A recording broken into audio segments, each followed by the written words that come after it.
Next on Secrets of War, American pilots battle the enemy and their own political leaders in the skies over Vietnam. Exclusive interviews with North Vietnamese veterans, secret American operations in Laos and Cambodia, and the Navy's classified program to counter heavy losses against Vietnamese pilots. Or were these pilots from other communist countries? Alpha Strike is next on Secrets of War.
The American War in Vietnam. There were no front lines drawn on the map, no neatly marked positions defining enemy territory or safe territory. American tactics produced numerous battlefield victories and inflicted heavy military losses on the North Vietnamese and Viet Cong forces. But these opportunities were often wasted by the absence of strategic vision. The U.S. air war in Vietnam cost more than half of the hundreds of millions of dollars America spent on the hostilities. Despite this investment, air power, while influential, was never decisive. We had gotten into the war without understanding what the game plan was. We had no strategy, we had no objective. We thought it was going to be another quick and easy fight, rush in, fill the sky with airplanes, and we'd walk away the big winner, as we always have had in the past. And it didn't work. Vietnam has a 2,000-year history of resisting foreign invasions. They'd been fighting for over a century against the French, the Japanese, and then the French again. For the Vietnamese, time and cost meant little. Their war against the Americans would last as long as it took to win.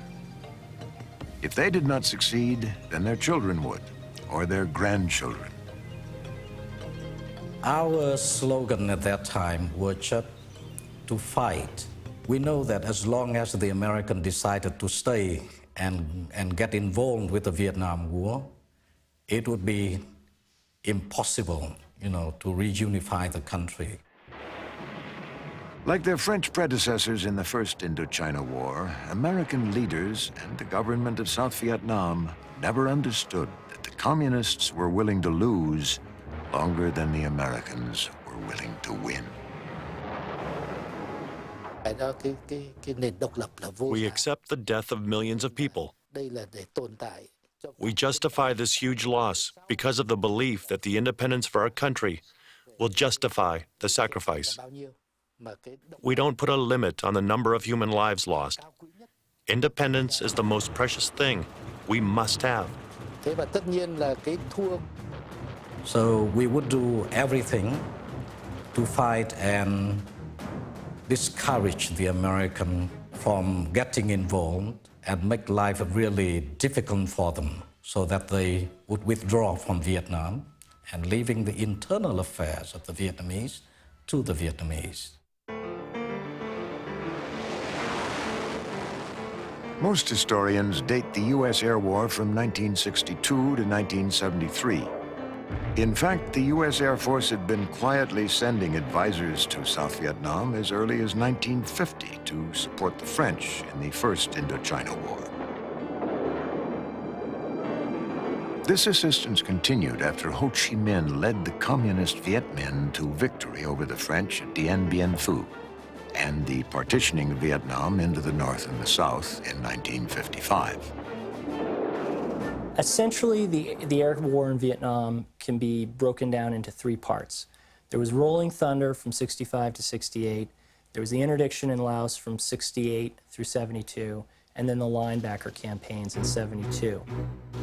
With the South Vietnamese government on the verge of collapse, on the 2nd of March, 1965, the United States began an aerial bombing campaign against North Vietnam. From the beginning, Operation Rolling Thunder was characterized by a sharp conflict, pitting the military against President Lyndon Johnson and his Secretary of Defense, Robert McNamara. At issue were the rules of engagement. American pilots were not allowed to go downtown, their term for bombing military targets in Hanoi.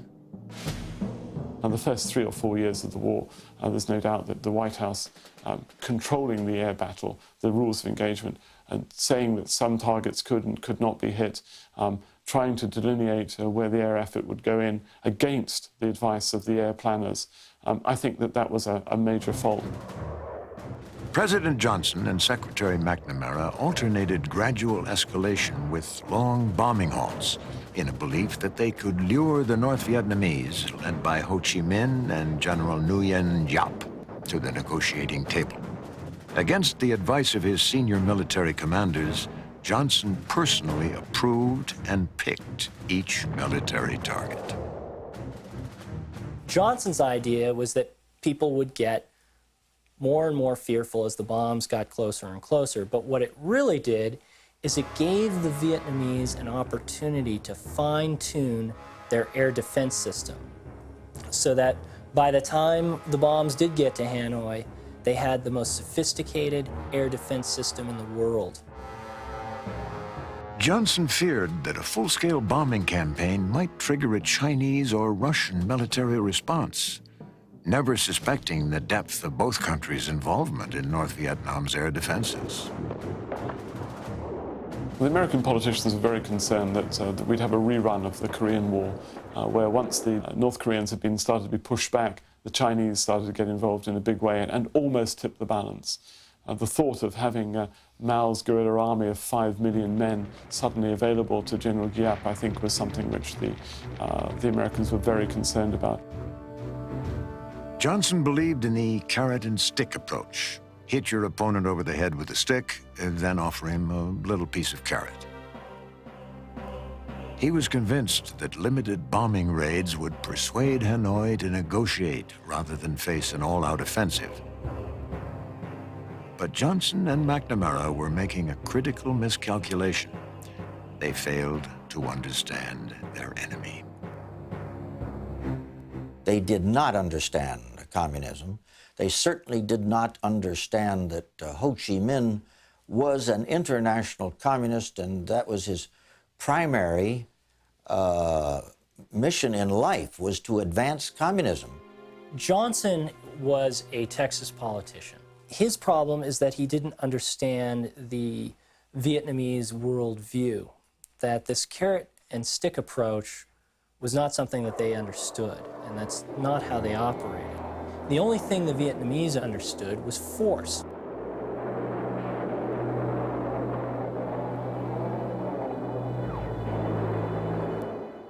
The majority of missions for Operation Rolling Thunder were carried out by U.S. Air Force planes based in Thailand and by Navy squadrons flying from Yankee Station, the code name for carriers based in the South China Sea. A line just below Vinh, North Vietnam, formed the northern boundary above which air attacks were initially forbidden. Most North Vietnamese fighter bases and surface-to-air missiles fell within these restricted areas. When the SAM sites were first brought in, we could see them being calibrated by the Russians and the Chinese and being readied for action against us. Yet we were specifically forbidden to hit a SAM site until that site had been verified as operational And of course, it became operational once it started shooting at us and knocking our people down.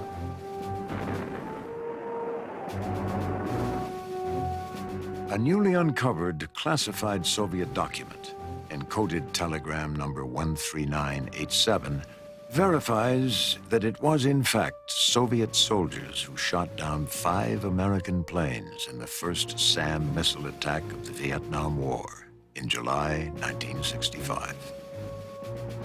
Encoded telegram 13987 goes on to describe deep, often bitter, Russian, Chinese, and Vietnamese political differences.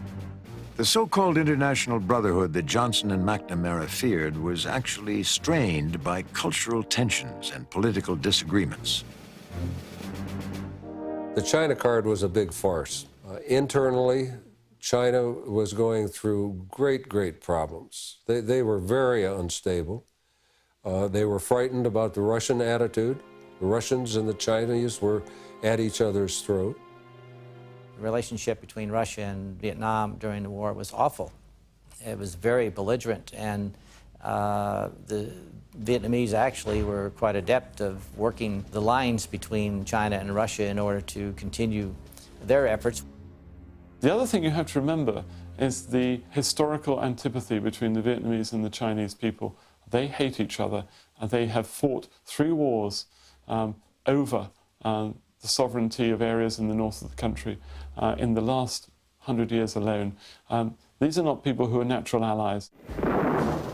U.S. air crews complained that they had to fly with one eye reading the rule book and one eye looking for the enemy.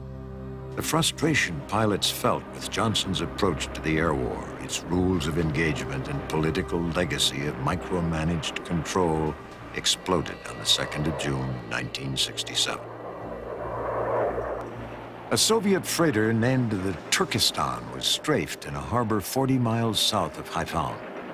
Technically, the Soviet Union was neutral, but American air crews had long suspected that Soviet freighters were carrying military supplies to the north. The Soviet Union demanded an apology. To protect his men from investigation, Colonel Jack Broughton immediately destroyed the gun camera film without seeing it.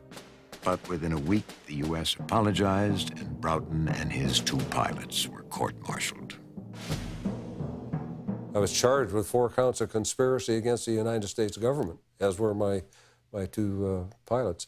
But I got them off, and I got the case against me thrown out as a grossest miscarriage of military justice in history. This war was unlike anything the American military had ever experienced. The failure of U.S. air power to incapacitate North Vietnam's overall war effort in the South remains one of the most controversial aspects of failed American strategy. At the end of the day, you have to blame the politicians for the air war in the north, the bombing not being successful. They did not give the Air Force planners and the intelligence people the free hand to hit the key targets because of the risk of collateral damage, and that, I think, was a major failure. Bowing to military pressure, Johnson eventually ordered attacks on critical petroleum storage, electrical power generation, and transportation targets in Hanoi and Haiphong. But every aircrew knew that flying conditions for going downtown were getting worse, not better.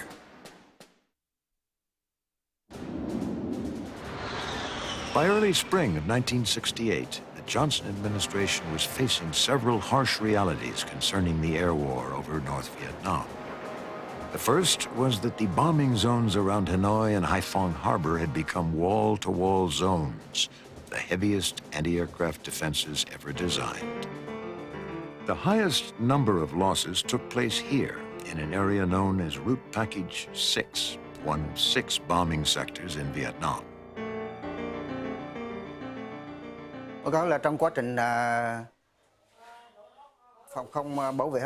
In fighting to defend Haiphong, I'm proud to say that I was the one who shot down the first American airplane there. In total, I shot down 17 American planes, 9 of them right in Haiphong City. Once, I shot down 2 planes, and we captured both pilots. I was overjoyed. The North used high-altitude surface-to-air missiles, or SAMs, to compel American aircraft to fly low, thereby bringing them in range of their anti-aircraft guns. Most of the planes shot down were lost to anti-aircraft artillery, or AAA. The mathematical odds against a pilot successfully finishing his tour were becoming greater day by day. The scariest thing was the surface-to-air missile, which you knew once one was launched, you basically watched it, made a couple maneuvers with your airplane, and if it was following your airplane, it was real obvious. There was usually a puff of smoke and a trail, and we had ECM gear that would point. It would give a tone, doodle, doodle, doodle, and if it locked onto you, it would go doodle, doodle, doodle, doodle, doodle. And then it was a matter between you personally and that missile. And that was much scarier, even though it was statistically much less dangerous than AAA. It was much scarier because it was a lot more personal. It was brutal. It was brutal. It was layered. You had high-altitude, radar-controlled, big guns, big stuff. The top layer of AAA contained 80mm and 100mm cannons that could reach up to 25,000 feet. Next came the 57mm guns with ranges in the mid-altitudes. Below 5,000 feet was everything else but the kitchen sink. You could actually see the people on the ground in the rice paddy just laying on their backs, firing rifles and AK-47s at you. We figured even the kids were using slingshots against us. This multi-layered environment improved very much as the war advanced. There was always somebody on. We used all means necessary to cripple the American aircraft. For us to win the air war against the Americans, we turned Hanoi into one gigantic gun, ready to shoot the American aircraft at high or low altitude. Johnson had other problems. Numerous secret CIA briefings, now declassified, reported that the bombing in the North was not effective. Their conclusion, bitterly resisted by senior military chiefs, was that in spite of an estimated $600 million worth of damage to North Vietnam, the North retained the initiative, adjusting the level of combat in the South to their available manpower and munitions. There's no doubt at all that key targets in North Vietnam were destroyed by bombing missions by the US Navy and the US Air Force, and that there were some key successes there. The problem is that when you have a vast mobilized manpower, you may destroy a bridge during the day, but it gets put back up again overnight. North Vietnamese air defenses brought down over 900 American aircraft. Of the 801 POWs eventually accounted for by North Vietnam, over half were aviators shot down during Rolling Thunder. Scenes of wounded POWs were becoming propaganda trophies for the North and a domestic nightmare for Johnson.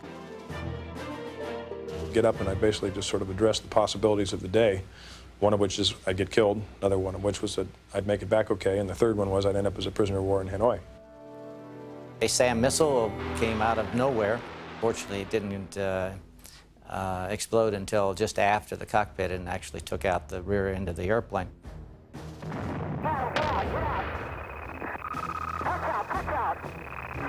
The ejection is a rather abrupt event. I was, in fact, injured, a broken arm, shoulder coming out of there, and then ultimately broke a leg flying through a tree, the only tree within probably 20 miles as well. But it's not one of those things you say, oh, my goodness, yes, I better check my instruments. It's one of those things that, hey, this is going to be a long walk home. Conditions weren't much better for the Navy pilots on Yankee Station, the northern area for carrier operations in the South China Sea. Navy pilots flew 20% of all missions in Southeast Asia, but more than half of those missions were over North Vietnam. As bad as the anti-aircraft fire was, the North Vietnamese air defenses were not their main problem. Landing on the ship at night, most people dreaded that worse than getting shot at. The ship was bad enough in the daytime, but at night you were always low on fuel. The primary flight instrument in the Navy was the fuel gauge. The F-4 would burn 1,500 pounds a minute in full burner. We were always looking for a tanker or short on fuel. A series of dogfights between the F-4 Phantom jets and North Vietnamese MiGs drew attention to an alarming fact. The Phantom, heart of America's air war against North Vietnam, was losing dogfights to MiG fighters at an alarming rate.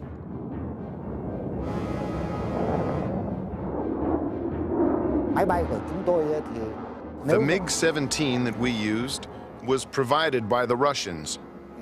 Compared to the American F-4 and F-105, it is inferior. The speed is much slower. But the Vietnamese people were good in finding the best avenues to combat the Americans. They took advantage of the weapons they had and at the same time compensated for the weaknesses. Navy and Air Force Phantom air crews were barely holding a 2-to-1 victory margin. This meant that for every 2 MiGs shot down in air-to-air combat, the supposed peasant North Vietnamese Air Force downed 1 Phantom and its 2-man crew. Compared to American kill ratios of 10, 12, even 20-to-1 in World War II and Korea, this was a critical problem. When it came to combat, the North Vietnamese pilots often had a fighting spirit and a tactical knowledge which outweighed that of the Americans. Their aircraft didn't perform on paper as well as the F-4s or the F-105s that they were fighting against, and yet in combat, in gun-to-gun combats, for example, once the missiles had been disposed of, and in large formations, there was actually a very interesting advantage which the North Vietnamese seemed to press home. The MiG-17 and MiG-21 were menacing when flown by skilled pilots. Small and hard to see, even if the U.S. pilots did manage to detect them inbound, the MiGs could usually hit and run before the F-4s could respond. The strong point of the U.S. Air Force was that they had a great number of modern jet fighters, far more advanced compared to ours. But somehow the Americans could never figure out the strategy we used during this war. The majority of techniques we used, we called guerrilla war. Even if Phantom crews could get a tail shot, their missiles didn't work most of the time. The Sparrow missile, for example, needed a 3,000-foot range to arm itself. Otherwise, the missile became an expensive, dumb, flying stick. The failure rate of missiles over there was astronomical. Hanging up, not firing, not leaving the aircraft, not guiding, not detonating properly, and so forth. The Air Force was real reluctant to do anything about it. The Navy got some fixes, and their missiles were far more effective. Frankly, they came out looking real good compared to the Air Force on weapons and tactics. The bottom line was that Navy and Air Force Phantom crews had fired over 600 air-to-air missiles in some 360 engagements, but didn't know how to dogfight their Phantoms against the quicker and more maneuverable MiGs. The MiG-17 we used was much smaller and less powerful compared to the American F-4 and F-105, but the maneuverability was better, particularly in tight turns. This made it easier to engage in hit-and-run attacks on the American aircraft. Rolling Thunder came to an end on the 31st of March, 1968, and a 4-year bombing lull over Hanoi began. It was during this lull that one of the most classified operations of the entire war was undertaken. No one knew if it would succeed. The answer would come 4 years later in the skies over Hanoi.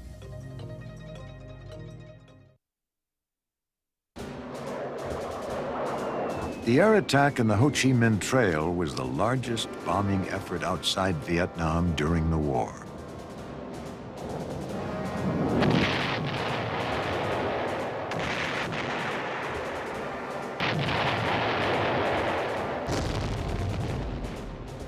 Located in eastern Laos and Cambodia, the Ho Chi Minh Trail was a series of North Vietnamese Army supply routes that the American Air Force had been bombing since 1964.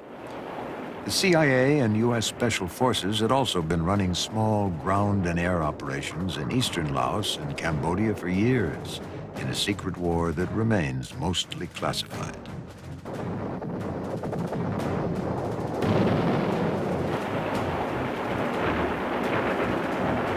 Laos was a killing ground, but stopping the NVA movement of men and material to the south had become an American exercise in futility. The thing that one has to realize about the Ho Chi Minh Trail is that it wasn't a single road. It was a road system and a path system. And in many cases, equipment was hand carried. The Ho Chi Minh Trail, had it been cut apart in the early part of the war, it wouldn't have won the war for us, but it would have really crippled the enemy, and they wouldn't have been able to logistically sustain the number of large units they had in Vietnam. They would have had to go back to a basic guerrilla war rather than fighting with, in formations the size of regiments and divisions. North Vietnam had made a virtual colony out of eastern Laos and Cambodia. These regions were major staging areas to rest and re-equip their troops. The Ho Chi Minh Trail was the umbilical cord that fed into South Vietnam, providing replacements needed by the VC and NVA to sustain the war.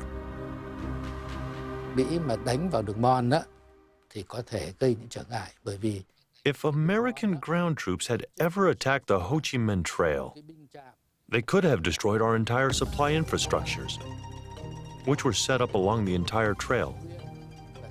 When I met Dong Si Nguyen, the overall commander for the Ho Chi Minh Trail, he shared these same concerns. If American ground troops attacked, our effort in moving supplies and troops to the south would have suffered greatly. However, for some reason, America chose not to attack on the ground. Nếu mà Mỹ đã không dám làm cái điều đó. Cái thứ hai nữa là nếu mà One difficulty for American air power was the terrain. Huge mountains, dense jungles, and narrow valleys made targets difficult to locate. And despite an improvement in bombing effectiveness, North Vietnamese supplies to the south were increasing.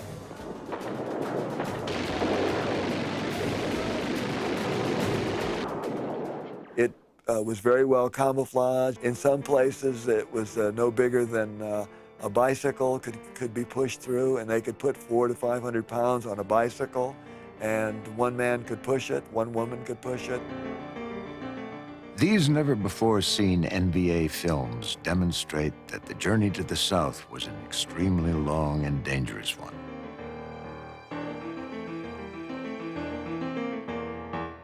Despite their success in keeping reinforcements moving south, the NVA endured harsh conditions.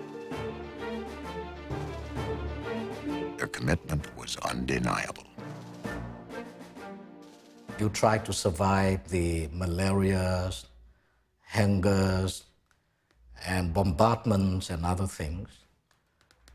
But the thing that keeps you go on is something in here. Without that, I think it would be impossible to endure the whole Vietnam War. The flow of people carrying supplies on their backs was so constant and so well concealed that it remained an insurmountable problem. Troop replacements traveled in small groups of 40 or less to avoid detection. Most movement happened at night. Our trucks were repeatedly attacked and bombed by U.S. C-130 aircraft, equipped with rockets or 20mm artillery.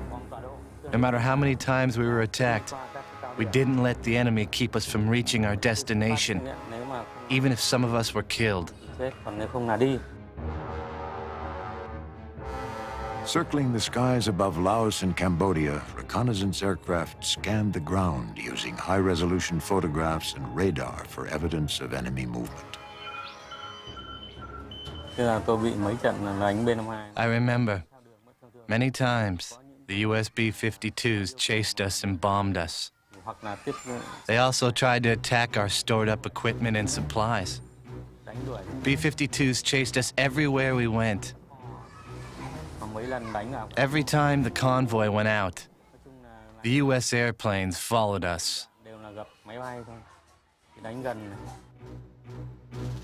The B-52s were used extensively throughout the war to carpet bomb the Ho Chi Minh Trail over widespread areas. The B-52 was one of the weapons the NVA and VC feared most. I don't think people can use words to describe the B-52 raid. It's the most horrible thing in the world. With a B-52, you never know when it would come. Sometimes it's during the night and you just bang. And smoke and fires and, dust and everything. And then you just wouldn't see anything.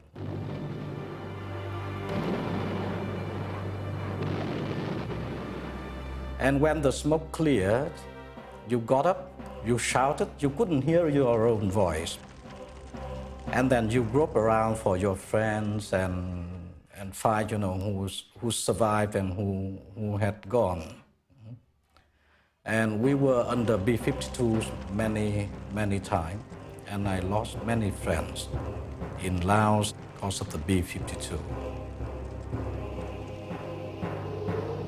In addition to reconnaissance, planes dropped special sensors along suspected infiltration routes. These devices transmitted their data to airborne relay teams flying in the area. The secret devices would impale themselves on tree branches or sink into ground cover. They could pick up voices, detect seismic vibrations, sense heat, and identify electrochemical residue. This electronic surveillance was called Operation Igloo White. The Vietnamese knew very well about it. So our engineers remove all these kind of what we call tropical trees and plant them in certain places. And they ignite the battery every night, And they hang trees and, so that they bang in the winds. And I guess the Americans lost hundreds of thousands of tons of bombs, in the place where they shouldn't be. Although the trail was vital for bringing troop reinforcements and weapons to the south, the NVA and VC enjoyed more popular support in the southern countryside than many Americans suspected. The Ho Chi Minh Trail is now estimated to have provided only 10% or less of the supplies needed by the communist forces in the south. They didn't need a lot to come down the trail. They needed the men, and they needed the sophisticated technology that the Russians and the Chinese were supplying. That they couldn't get in South Vietnam. They could get the rest. While American bombing definitely disrupted the flow of supplies down the Ho Chi Minh Trail, the NVA increased its efforts to maintain the net flow of material to South Vietnam. Air power alone could not stop the communists from reinforcing the South.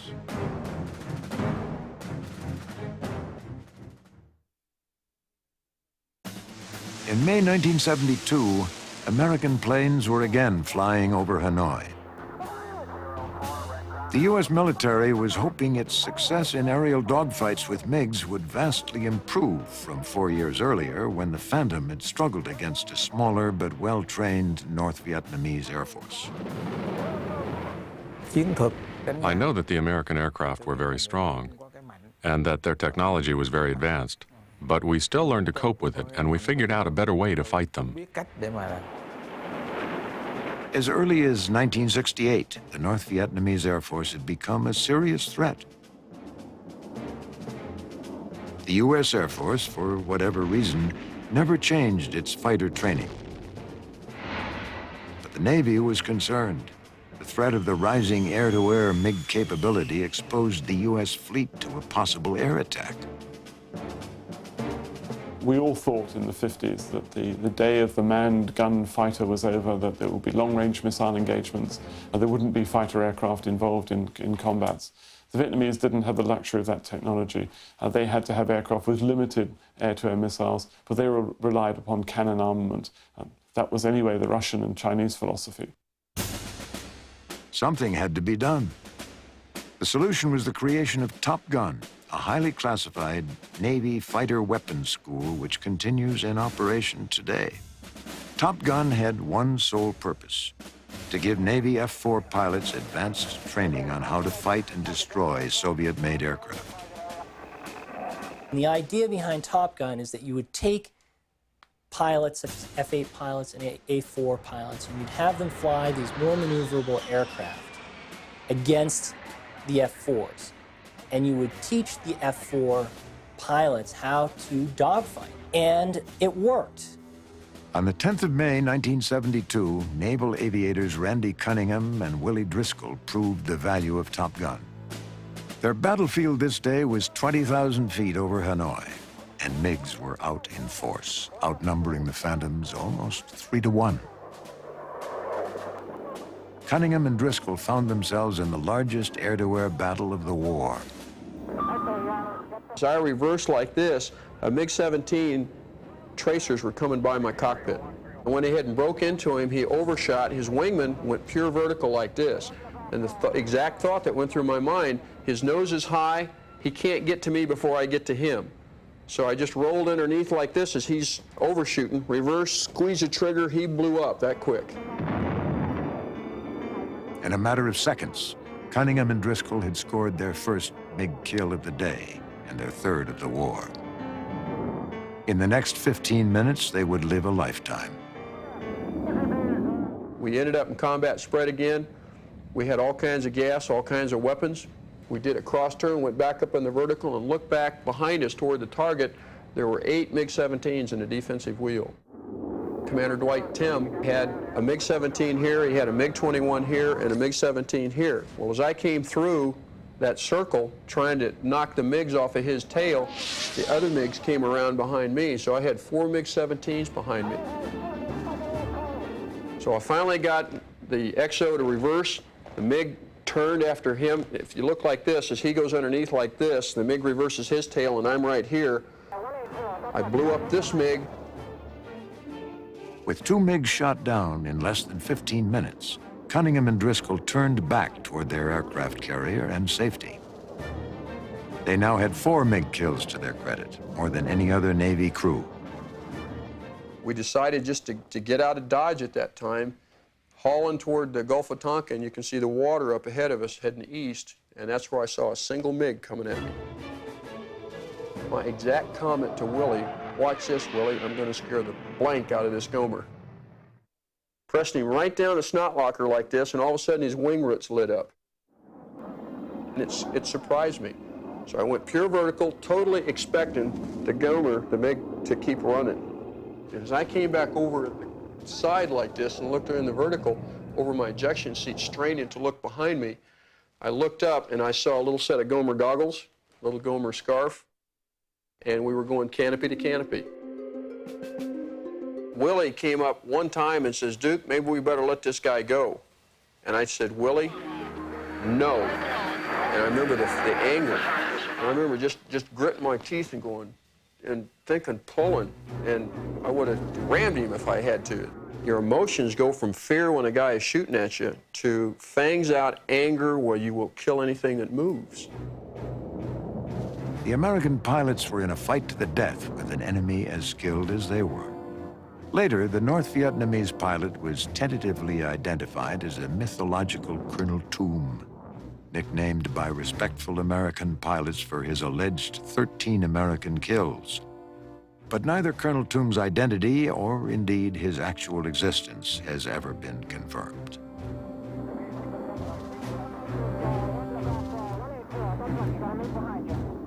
Whoever he was matching Cunningham's every move.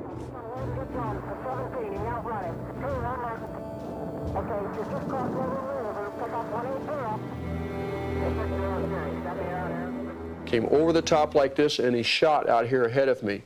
I broke to get out of his tracers, unloaded, went down, and trapped him at my 6 o'clock, which is the wrong place to be. Unloaded the airplane, got 500 knots, worked him back to the horizon, and then went pure vertical, but 4 or 5 Gs, forced the overshoot here with him down below me. Stood on full rudder, full right stick, which causes the airplane to kind of flow around like this and come around. And I remember thinking at this position, Gomer, you just died.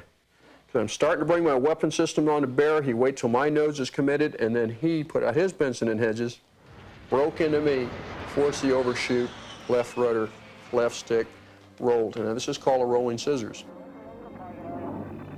As they fought for their lives, Cunningham and Driscoll were using the tactics developed and perfected at the Top Gun school. Going vertical, as it was called, was one of the essential tactics taught at Top Gun.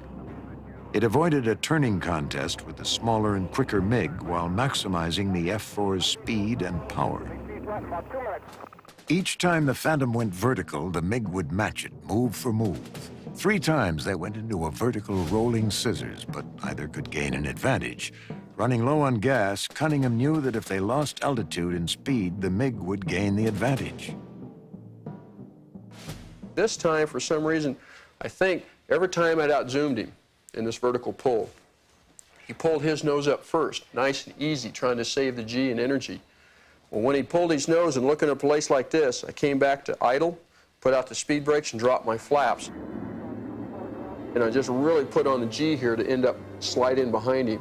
But now I'd misjudged, and I ended up about 600-700 feet behind him. I mean, I'm looking right up from here to the wall at him. And I can't shoot him with a Sidewinder missile. It's in min range. At those airspeeds, he has got the advantage even though he's out in front. So I tried to disengage once I saw my mistake, stood on the rudder like this, trying to keep the F-4 from departing. And as I rolled this direction, his airplane went like this and departed. I expected him to really totally pull back in and try and shoot me. But instead, he started running. An average dogfight is over in less than 120 seconds. A pilot's lucky if he gets 2, maybe 3 chances to destroy the enemy. Why the MiG suddenly broke away is unknown, but it was the opening Cunningham needed. So I reversed, used just rudder, unloaded the airplane, got a Sidewinder tone, shot, and a little piece came off the airplane. When I pulled off of him, the relief that came from it, it's almost like being reborn. Any doubts about the value of Top Gun training had been answered. But in that instant when the Vietnamese plane was destroyed and its mystery pilot killed, a new question arose. The key question, though, about the air war has always been whether or not these were just Vietnamese pilots, whether they'd been trained in China or North Korea or in Russia, whether in combat other people flew with them. And there'd been accusations that, that Russian pilots, that Chinese pilots, that North Korean pilots flew. And Cuban, you left Cuban out. There were a lot of round, blue-eyed individuals involved in the defense of North Vietnam. To think that there was nobody but North Vietnamese up there is a fallacy. The Vietnamese people have a lot of respect and deep appreciation for those comrades who tried to help us prepare for this war. Yet the Vietnamese people did not borrow blood from any communist countries.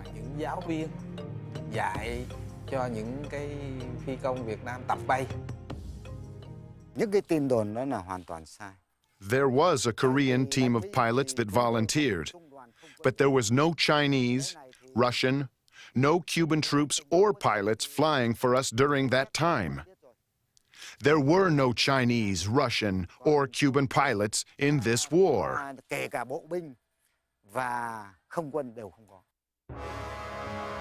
But questions linger, and the debate continues. Like the questions surrounding the existence of Colonel Toom, the truth remains a secret of war.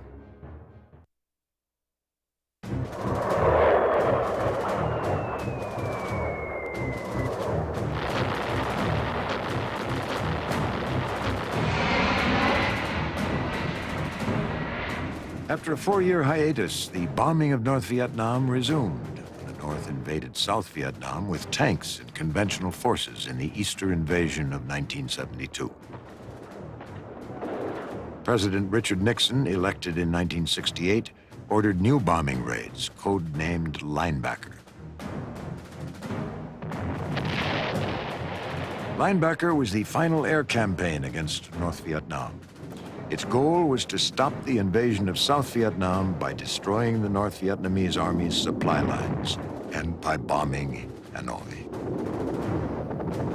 There is no doubt in my mind that the American rhetoric that came out of the White House at the time from President Nixon's office, and that they managed to bomb the Vietnamese back to the table in Paris for peace talks, actually has some merit. Linebacker 2, the famous Christmas bombing, lasted approximately 11 days in December 1972 and was the first time in the war that B-52s were used to attack targets in Hanoi and Haiphong. It was President Nixon's response to the diplomatic intransigence of the North Vietnamese, whom he suspected of dragging their feet at the Paris Peace Conference. During the first 3 nights the bombers attacked, they flew in formations of 3, using the same altitudes and ground tracks in evenly spaced intervals.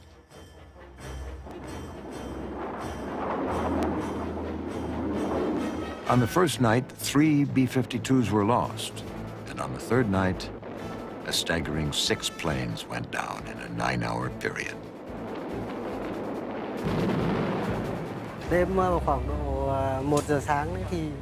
At 1 o'clock in the morning, there was a huge fire in the sky. Fire and missiles in the sky. Many people evacuated. My parents hid inside a tunnel. The sky was burning. People were running. Everything was in chaos, and bang! The earth was shaking back and forth.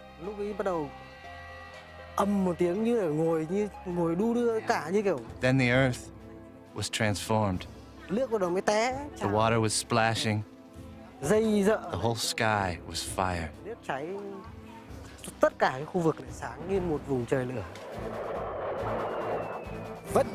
The Americans had a tactic of maneuvering their aircraft in order to avoid or dodge direct hits from our firepower and flak.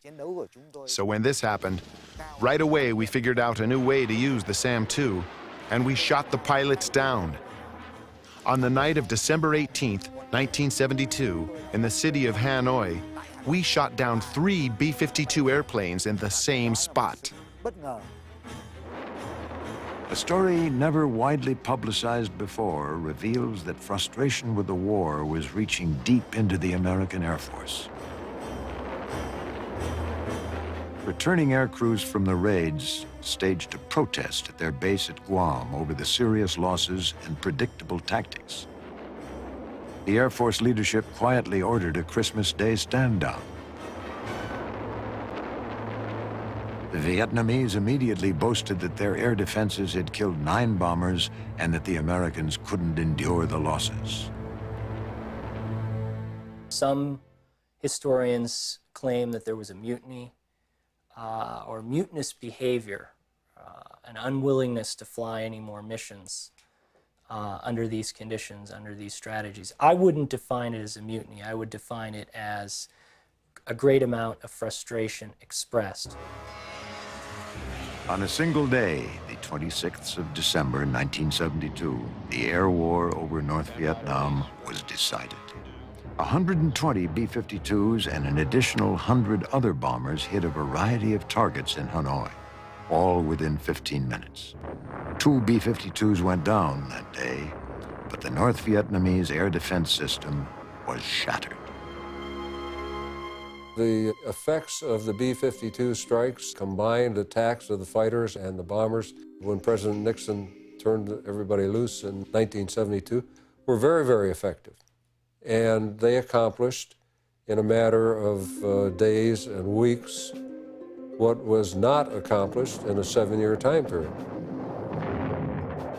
North Vietnam was virtually defenseless against further B-52 attacks, and Hanoi quickly proposed a resumption of peace talks in Paris on the 8th of January.